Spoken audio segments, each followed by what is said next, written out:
l'heure est grave. Si vous n'écoutez pas la parole de Dieu et la Bible aujourd'hui, si vous n'avez pas écouté la parole de Dieu, la Bible hier, pourquoi écouteriez-vous et croiriez-vous la parole de Dieu et la Bible demain? Il n'y aura pas d'antichrist sans chaos.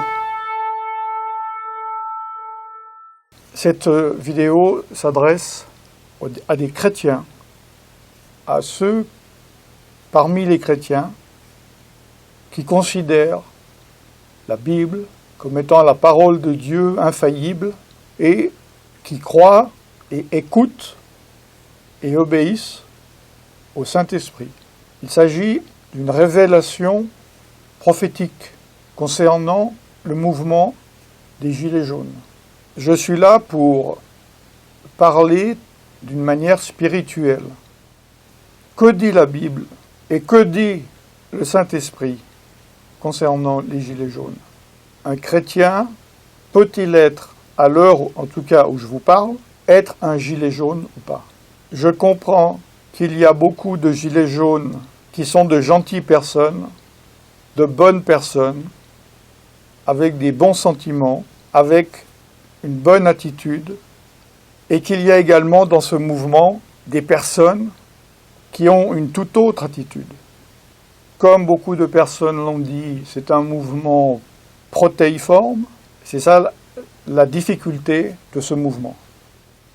Je vais vous donner des versets de la Bible, mais d'abord je vais vous donner la révélation, le discernement, bien avant que cela se manifeste, que j'ai reçu.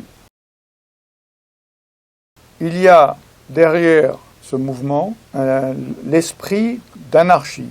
Quand je dis anarchie, je ne parle pas forcément d'un mouvement politique anarchique. De toute façon, derrière, il y a l'anarchie. Dans l'anarchie, il y a évidemment l'insoumission et il y a la destruction. Sont-ce des valeurs bibliques? Je n'ai même pas besoin de répondre, vous le savez. Je ne vais pas répondre « Devriez-vous être un gilet jaune ou pas ?» comme je le dis dans le contexte, aujourd'hui, début décembre 2018.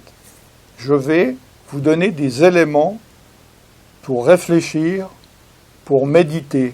Si vous prenez en considération la révélation que je viens de vous dire, qu'à la base, il y a un esprit d'anarchisme, et il y a donc des personnes influencées, guidées par cet esprit, je parle spirituel, d'anarchie, qui ont initié ce mouvement.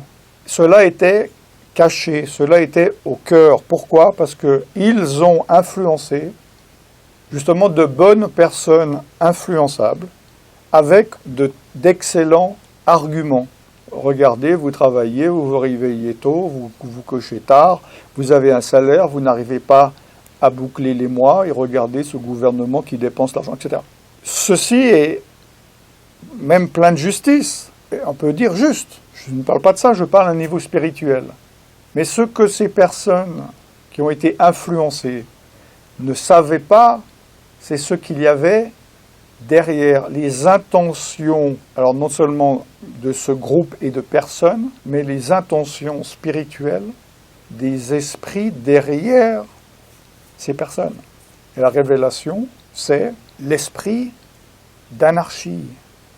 L'esprit d'anarchie n'est pas là pour construire, l'esprit d'anarchie est là pour détruire, est là pour renverser, non pas pour amener une justice, mais le chaos.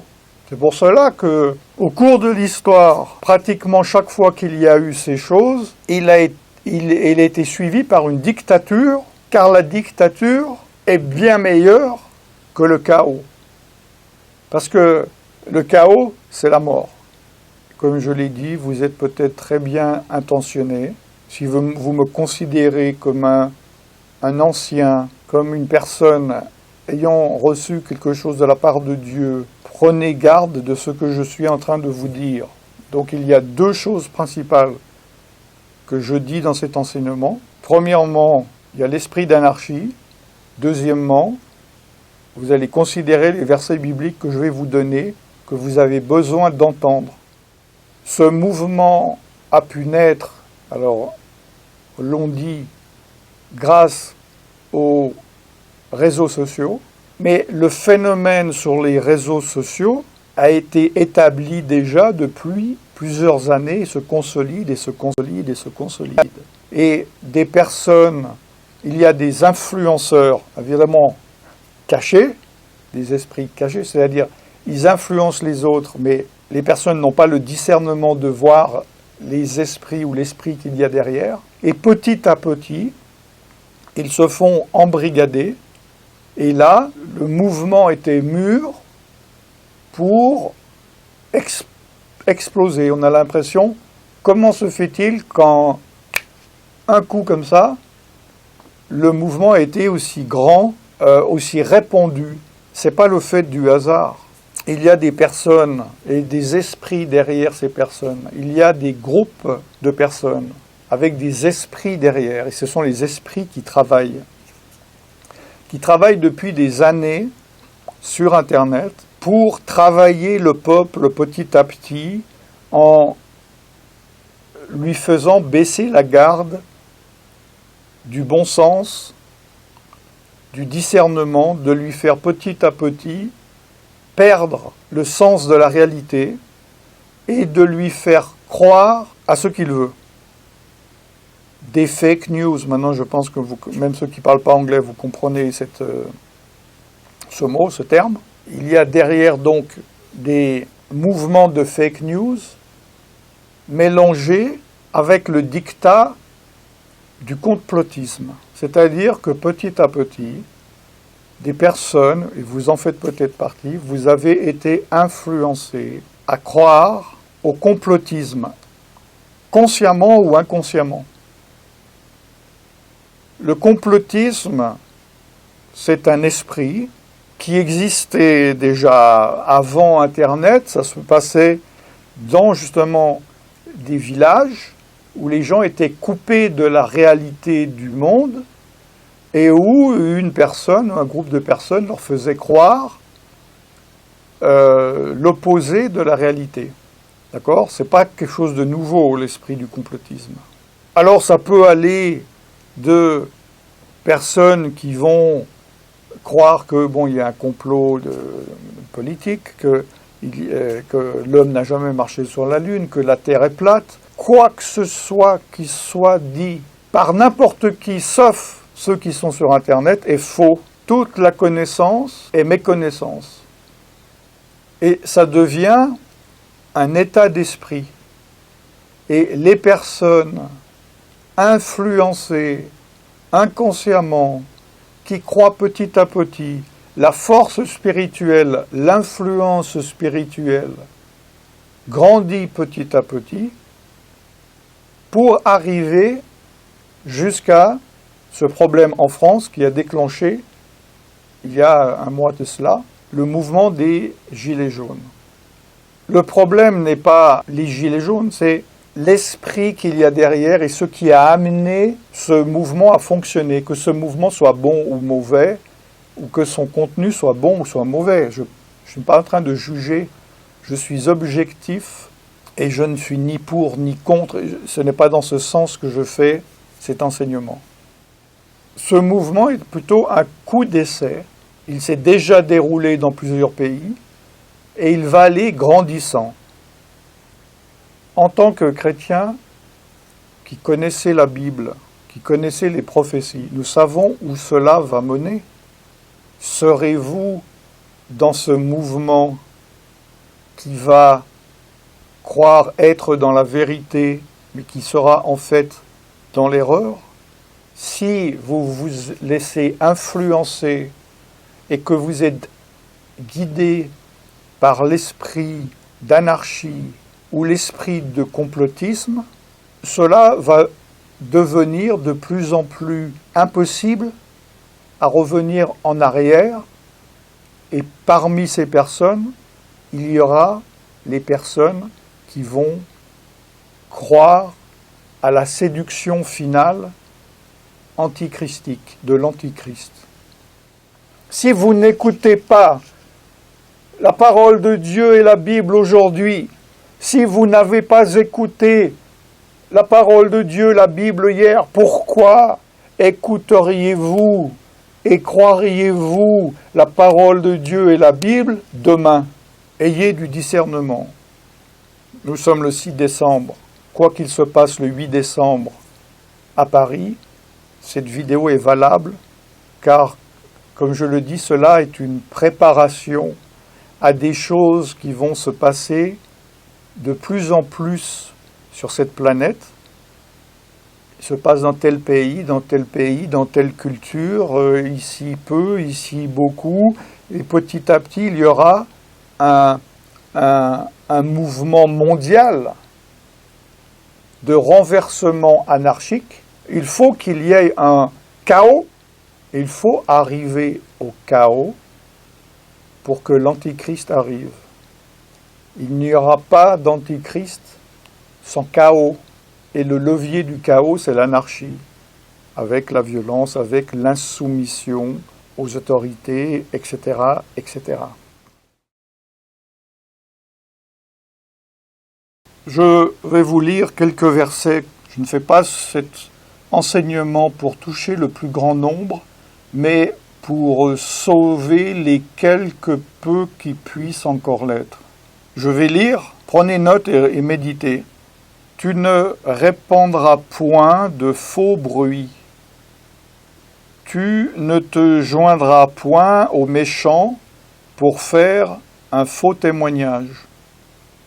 Tu ne suivras point la multitude pour faire le mal. Et tu ne déposeras point dans un procès en te mettant du côté du grand nombre pour violer la justice.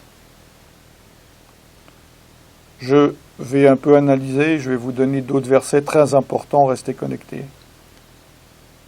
Tu ne répandras point de faux bruits, en français courant, tu ne répandras pas de fake news. Tu ne joindras point le méchant pour faire un faux témoignage.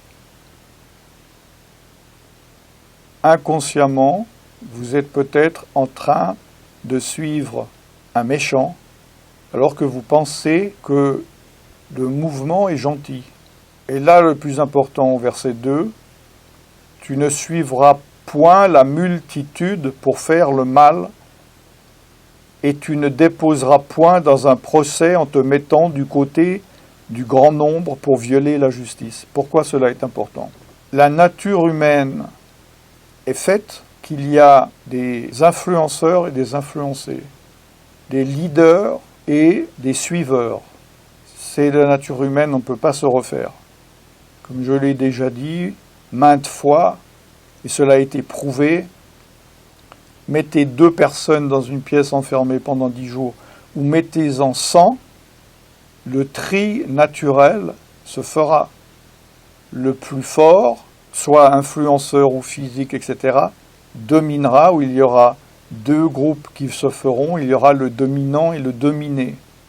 Et le faible, la nature humaine fait que nous avons une tendance, cela a été prouvé dans l'histoire, de suivre la meute sans même savoir. Si quelqu'un tout d'un coup, vous êtes sur une place où rien ne se passe et il y a 100 personnes qui courent pour lyncher une personne, selon le degré, vous allez peut-être les suivre et sans savoir commencer à hurler avec eux, être pris dans le flot de l'influence de la meute et lyncher la personne avec, sans savoir rien de l'histoire. C'est pour ça que Dieu a mis en garde de ne pas suivre la multitude pour faire le mal. Vous pouvez avoir l'intention de faire le bien, mais attention, vous ne seriez pas le premier à avoir l'intention de faire le bien et en fait de faire le mal. Tu ne te mettras pas du côté du grand nombre. Il y a des personnes, peut-être vous en faites partie, vous avez vu des choses déjà, vous voudriez sortir et vous ne pouvez plus déjà. Ne mentez pas à vous-même, vous le savez. Ce que je viens de lire, c'est dans Exode chapitre 23, le verset 1 et 2. Mais comme je ne veux quand même pas faire cette vidéo trop longue, lisez la suite, parce que ça concerne également ce mouvement actuellement et la justice de Dieu. Dans Proverbe, il est dit, mon fils, ma fille, si des pécheurs veulent te séduire, ne te laisse pas gagner. S'ils disent, viens avec nous, dressons des embûches, versons du sang, tendons des pièges à celui qui se repose en vain sur son innocence.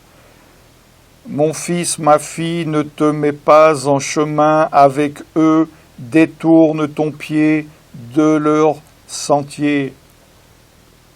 Dieu demande à celui qui veut lui obéir de détourner son pied du mal. Si des pécheurs veulent te séduire, la séduction, beaucoup de personnes sont sous l'effet de la séduction spirituelle. Ne te laisse pas gagner. C'est pour cela qu'au début de ce message, j'ai dit que ce message est adressé à ceux qui considèrent la Bible comme l'autorité finale et qui sont guidés par le Saint-Esprit. Sinon, vous êtes en train de vous moquer de chaque parole que je suis en train de lire. Ne te laisse pas gagner si des pécheurs veulent te séduire et s'ils te disent « Viens avec nous à telle date, viens avec nous à telle manifestation. Dressons des embûches, versons du sang, tendons des pièges à celui qui se repose en vain de son innocence. Ne te mets pas en chemin avec eux. » La parole de Dieu te dit de ne pas te mettre en chemin avec eux. Vous pouvez vous dire, oui, mais je vis une situation injuste. Ce n'est pas en suivant l'esprit d'anarchie que vous allez obtenir justice. Sur cette terre, vous n'obtiendrez pas justice. Vous pouvez vous battre, vous pouvez avoir plus de justice, mais pas en suivant l'esprit d'insoumission, d'anarchie, de chaos. Proverbe 4,14, n'entre pas dans le sentier des méchants, des violents, et ne marche pas dans la voie des hommes mauvais.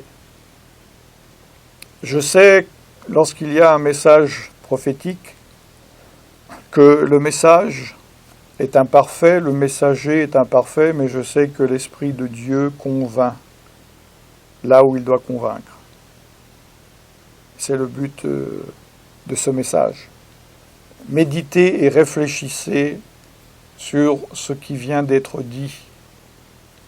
Je vais terminer, conclure en vous lisant ceci dans la parole de Dieu. Je vais vous donner la référence après.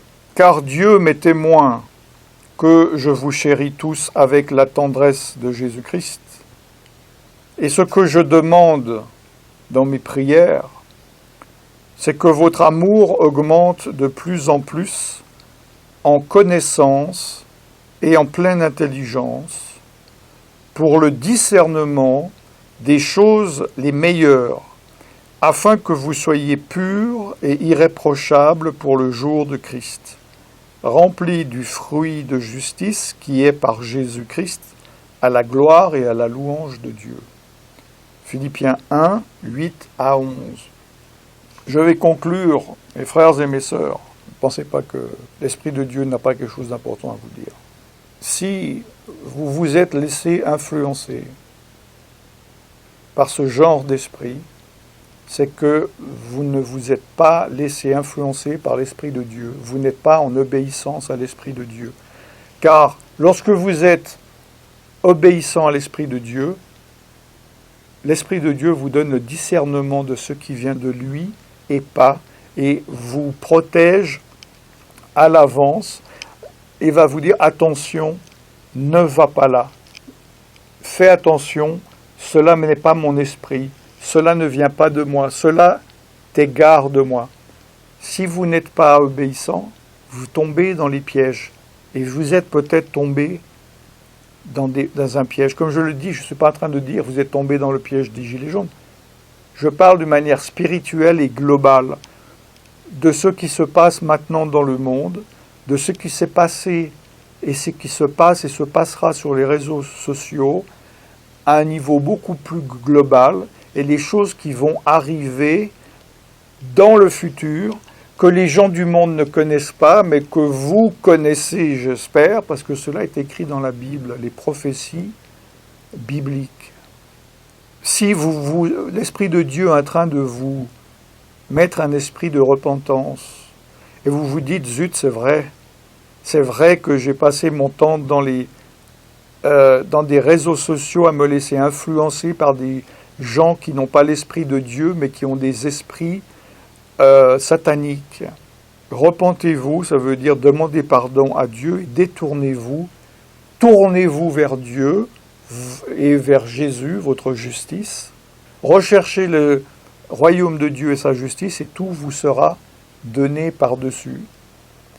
Et mettez-vous à obéir au Saint-Esprit afin d'avoir du discernement humain et spirituel et de l'intelligence humaine et spirituelle.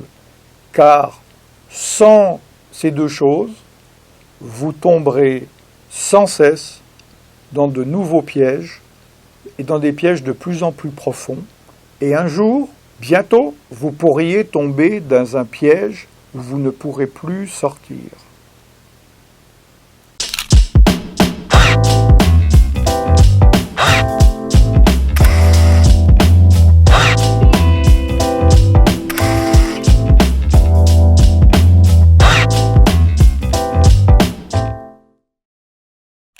Voilà pour ce message. Je ne sais pas si je vais le laisser longtemps sur ma page YouTube et ma page Facebook, mais en tout cas, elle se trouvera, si vous la recherchez ou vous voulez en parler à d'autres personnes, sur tvjesuschrist.com. Je suis serviteur de Dieu, Alan Rich, et je vous bénis dans le nom tout-puissant de Jésus-Christ de Nazareth, le Fils de Dieu. Je vous dis à très bientôt.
One small step for man, one giant leap for mankind. Oh, that looks beautiful from here. It has a stark beauty all its own. It's